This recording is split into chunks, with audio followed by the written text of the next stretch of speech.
Ayun na, mapagpalang gabi po mga ka-fams. Ngayon is, anong oras na? 12:45. Good morning na. Good morning! Hindi na pala gabi. At ngayon po maya-maya pala, maya-maya na. Umuwi na si Kalingap Turak mga ka-fams. Mababali o yung ano namin, yung unang napag-usapan kasi po may biglaang pangyayari.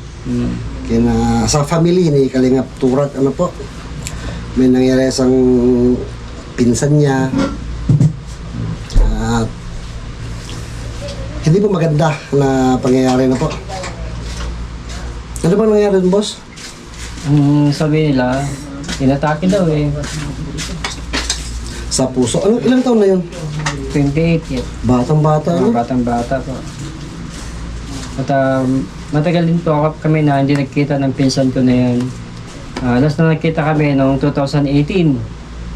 Nung namatay yung mother ko. Yun ang huling pagbisita niya doon sa lugar po namin. Ngayon po nakatanggap po kami ng message galing po sa hindi po namin kilala. At siya din po yung nag-post po sa Facebook na yung namatay. Kung sino nakakilala. Sabi po niya kaya Richard Mulato. Yan. Salamat po sa kanya kay ma'am. At sa yung concern para naipaabot sa amin kung ano yung naging sitwasyon ng aking pinsan. Salamat po. Saan ba nakatira yun, boss? Yun sa Cavite boss, doon daw siya ano eh. Pero matagal din kasi boss kami na walang balita sa kanya. 7 years. Nung huling 7 years na nakalipas. Ngayong araw na to lang nangyari. Ngayong araw na to boss. Anong ginagawa niya nung nangyari na? Ang sabi nila, magtrabaho daw siya sa isang company. Sa... Habang nasa trabaho siya, habang nangyari? nasa trabaho daw po. Grabe po, napakarupok po talaga ng buhay mga kapams po. At walang pinipiling edad. Bata, matanda, pagka binawi na po talaga yung hiram nating buhay at lakas, ay wala ko tayong mapagpipilian kundi isuli po ang ipinahiram sa ating panahon para makasama ang ating mga mahal sa buhay.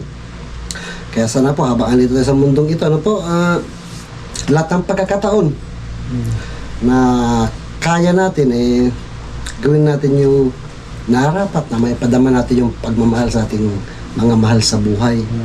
Ma-cherish natin, magamit na rin tama yung ating buhay. At kung dumating yung panahon na wala na tayo sa mundong ito, kasi dumadaan lang naman talaga tayong lahat lahat tayo papunta roon. Maalala ng mga tao yung mga gawang mabuti naman. Kung ano yung mga tatak, marka na maiiwan natin. Hindi yung patay ka, nilalait ka pa, buti nga sa'yo. Mga ganun pa mga tao. Yan ang mahirap. Huwag na pasalang ganun na po. Yun bang panginayangan ka? Sayang naman, napakabait pa naman niya. Maraming napasayang tao. Magtanim po tayo ng kabutihan sa ating kapwa.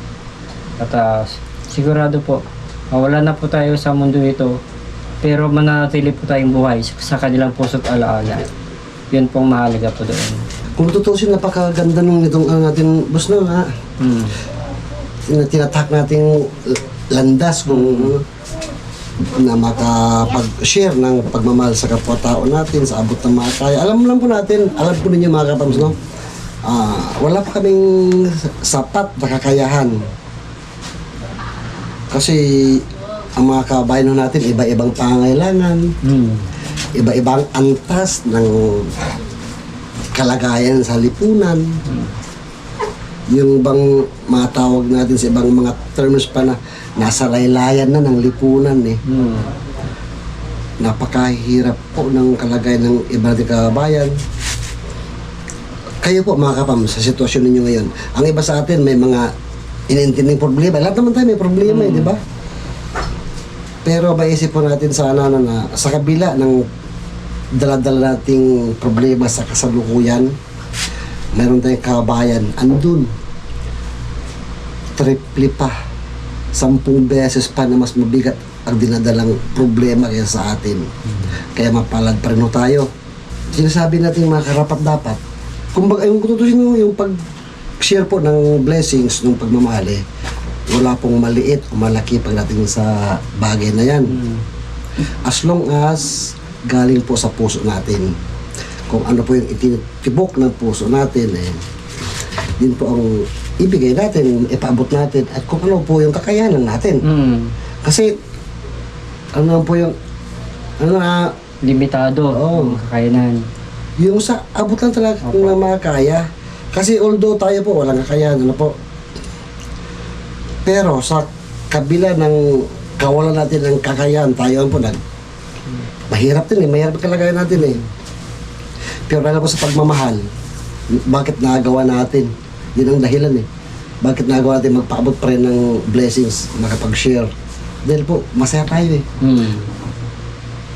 Yun ang nagpapasaya sa atin. Kasi po, sa salitang pasasalamat lang sa makita mong ngiti sa mga taong nabibigyan po natin ng pagmamahal. At wala pong wala pong katumbas na halaga yung makarinig ka ng pasasalamat nila, yung ngiti nila. Wala pong kumbaga katumbas na halaga. Mabalik tayo boss sa sitwasyon mo, siyempre. So, uuwi ka ng Pangasinan bukas? Uwi ako bukas, boss. Mamaya. Mamaya? Kasi madaling araw na pala. Mga anong oras ang biyahe mo niyan? Pagka-gising siguro, boss. Anong hapon? Umaga. Maaga. Saka Cubao pa na? Kaba po, boss. Cubao pa, layo ng pupunta para sumakay, terminal. Terminal tayo bukas. Ilang oras yan, Pangasinan? Mga 4 na oras, boss. Dito hanggang Cubao, mga 4 na oras din. Yun, kasi sa traffic. Traffic dito Grabe ang traffic po dito, mga kalingap, mga kapams. Kaya, tignan po natin bukas. Tapos ilang oras, 4 na oras. Gabing nga na gawin yan. Yeah. Sana bago magdilim, nandun na po tayo sa Pangasinan. At, Tama ka rin, kung makaalis ka ng Cubao kahit alauna sabihin mo, alas 5 na sa alas 5. Pangasinan ka na. Kasi, targetin mo lang, makaabot ka ng Cubao ng lunch, no? Doon ka na manghalian sa Cubao, tapos after lunch, biyahe na Sibat na. yung schedule ng bus. Tapos, pagdating pa kasi, balik kayo sa, Cavite, o anong plano? Yung pinsan ko na ngayon nagpupunta ng Cavite kasi... Yung taga Marinas na lang Doon yung pinsan ko ngayon, siya nang magbahala doon. Tapos titignan din namin kung ano magagawa namin sa Pangasinan. Mag-schedule lang kayo kung pwede pupunta. Magkano na kontakan na lang. Hindi ba siya uuwi sa Pangasinan? Yung pinsan ko? Pwede din, pero... Ayusin na muna mga ayusin papeles. muna doon. Magkontakan both side kung anong gagawin. Para mag-synchronize yung mga plano, no? Yung nga po, may nangyari sa isang pinsan ni Boss Turat. Sumakabilang buhay po yung isang pinsan niya, kanina lang. Kaya uwi siya maaga bukas. Siyempre, boss, nakikiramay kami sa Salamat, pamilya. boss. Salamat. Batang-bata, no? Kaya gusto lang talang pinipili na kanya sa edad pag inatake ka talaga sa puso. Sa bagay, yung sa puso kasi kahit nga mga kabataan, broken hearted na Yun lang. Na-broken hearted ka din gano'n ba? Kasi ka rin sa puso na broken hearted always. Pinapasalan po natin ng sitwasyon po kasi siyempre po natin ng Mabigat po kasi yung sitwasyon ng mga kalingap. timplahin natin lagi na huwag lang tayong malugmok sa puro lungkot. Timplahin natin, malungkot tayo, ibalik ko natin. Ganun tayo. Kasi mabigat na po Kaya huwag pag-ain natin Mabigat na kaya pagpagin. Pagpagin para kahit paano medyo mo yung lupo natin ay Gumanggaang. gumangga. Mabigat po. Basta lang boss na pag siguro after election, luluobin pasyal kami doon. Dadaan mo kami sa inyo, no? Boss. Abangan niyo po mga kamusta, kami nila Thinking Body. Kung matutuloy yan, hindi po natin alam ang mangyayari bukas, Basta sa abot po basta nakaplano po siya, after election punta tayo ng Pangasinan. Yun po ang target natin lakad. Sana matuloy. Para naman tayo mag-ano kung sakali Hindi ang banding-banding. Tayo doon. Gusto ko mamingwit. Ito kinabady.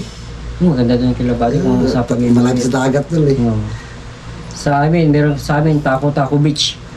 may beach din. Tako-tako. Tako-tako Balde Beach. Resort yan, boss, resort. Yeah.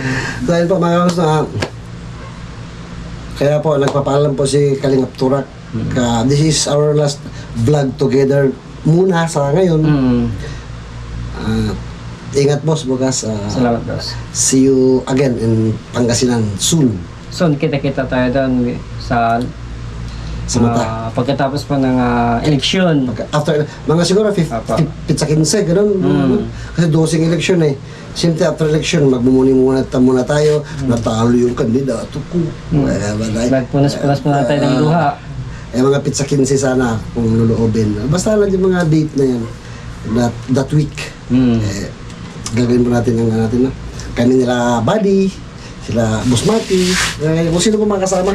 Kita-kita po tayo sa Pangasinan. Abangan niyo po kami dyan. Si Kuya Ka Business, sama ka sa amin. Wala, sumama si Kuya Ka Business, no? Maganda po sa Pangasinan. Yung laki na for the boys ba? So, ayun pa, mga kapams, tuloy-tuloy lang po tayo. Basta si, ay boss, baka mas gusto mong sabihin. Bago ka, papaalam ko, uwi bukas. Ano.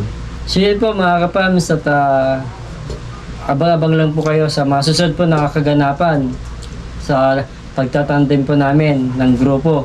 Yung Latin King Body, ng LB Vlogs Family, si Boston Ying. Kung sino po yung mga kasama po nila na manggagaling po dito sa Caloocan.